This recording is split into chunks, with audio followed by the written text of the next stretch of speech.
there, and welcome. Ever hear German words like Gymnasium or Realschule and feel just a little bit confused? Don't worry, you're not alone. Today, we're going to clear all of that up. We're going to take a journey through the German education system, learning all the key vocabulary, one step at a time. It's going to be great. So I bet you've heard this word before, kindergarten, right? It's one of Germany's most famous exports. But what you might not know is that it's just one single piece of a much bigger and honestly a really fascinating educational puzzle. So today we're going to put all the other pieces of that puzzle together, starting right from the very beginning. So here's our game plan. We're going to follow a student's life, right from the first days of childcare, then into the foundational school years. Then we'll get to that really critical moment where they have to choose their path. After that, we'll look at what university and other options look like, and we'll wrap up with some super useful vocabulary for inside the classroom. Okay, first things first. Where does it all start? Well, in Germany, a kid's educational journey often begins long before they turn 6. For this first section, let's really focus on the pronunciation so you can start using these words right away. For the absolute littlest ones, we're talking about kids under 3 years old. The first stop is often die Krippe. Let's say that together. Die Krippe. One more time, die Krippe. That's basically the German word for a nursery or a creche. And next up, we have our world-famous term, der Kindergarten. This is for kids from around 3 to 6 years old. And if you translate it literally, it means children's garden, which is such a great way to think about it. It's all about learning through play and getting ready for the more formal school setting. Now, you might be wondering what people actually say in everyday conversation. Most of the time, you're just going to hear die Kita. That's die Kita. It's a fantastic little shortcut for the super long word Kindertagesstätte. Just think of Kita as the general, catch-all term for any daycare center, whether it's a Kupa or a kindergarten. All right, so the kids are done with kindergarten. Now it's time for real school, what they call compulsory education. And the most important thing to get here is that for the first few years, every single student in Germany is on the exact same page, in the exact same type of school. So this first stage is what we would call primary or elementary school. But here's a fun fact. The name actually changes depending on which German-speaking country you're in. In Germany, it's called die Grundschule.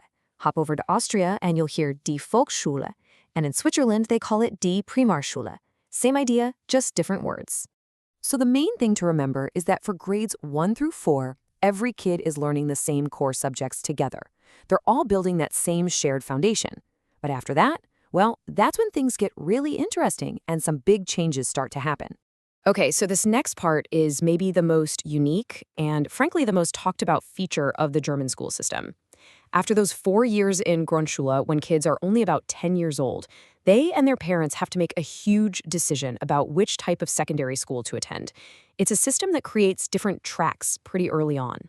So you can see it right here. You finish Grundschule, and then you hit this fork in the road. And the path you take from here is usually based on your academic performance and what your teachers recommend. This decision leads you to one of 3 main types of secondary schools. Let's look at each one. Okay, option number 1 is die Hauptschule. Let's get that pronunciation, die Hauptschule. This school track is super practical. It's all about giving students a good general education, but with a really strong focus on preparing them for a job or an apprenticeship in a specific trade. Then you have the middle path, which is called die Realschule. Let's try that one, die Realschule. Think of this as the intermediate track. The education here is a little more in-depth than the Hauptschule, and it opens up a broader set of doors, everything from apprenticeships to more advanced technical schools. And last but not least, we have das Gymnasium. Now listen up, because this is the one that trips up English speakers all the time. A German gymnasium has absolutely nothing to do with sports or a gym. Not at all. It's the most academic high school, and its entire purpose is to prepare students to go to university. The pronunciation is das Gymnasium. So let's say a student has finished their secondary school. What happens next? The journey isn't over. Let's check out the vocabulary for what comes next, whether it's higher education or other kinds of learning. For anyone who chose that vocational route, the next step is very often die Berufsschule. That's die Berufsschule. This is a vocational school where apprentices get their classroom training. It's a really cool system. They might spend a day or 2 a week here in class, and then the rest of the week they're out in the real world getting hands-on experience at their job. Now, for students coming from the gymnasium, the destination is usually university. And here you'll hear two key terms, die Universität and die Hochschule. A Universität is what you'd think of as a traditional university, very focused on research and theory. A Hochschule, on the other hand, is usually a university of applied sciences, which is much more practical and hands-on in fields like engineering, business, or design. And learning in Germany really is a lifelong thing. For adults who just want to learn something new, there's this amazing network of community colleges called Die Volkshochschule. Let's try that. Die Volkshochschule. You can go there and take classes on pretty much anything you can imagine. Languages, photography, programming, you name it. Okay, we've pretty much mapped out the whole system, from the very beginning to university and beyond. For this last part, let's zoom all the way in and grab some essential, everyday words you'd hear inside any German classroom. First up, the people. And this is a really important distinction. A kid in primary or secondary school is called a Schüler. But as soon as they get to university, their title changes to student. You wouldn't call a university student a Schüler. And of course, the teacher is a Lehrer, and at a university, they're a professor. So, what's in your school bag? Your Schultasche? Well, you've definitely got das Buch, your book, and das Heft, which is your notebook. You'll need der Stift to write. That can mean a pen or a pencil. And for when you make a mistake, you'll need der Radiergummi, the eraser. And finally, what are you actually doing in class? Well, you are there to lernen, to learn or to study.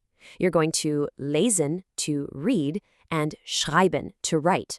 You'll probably do some math, so you'll rechnen.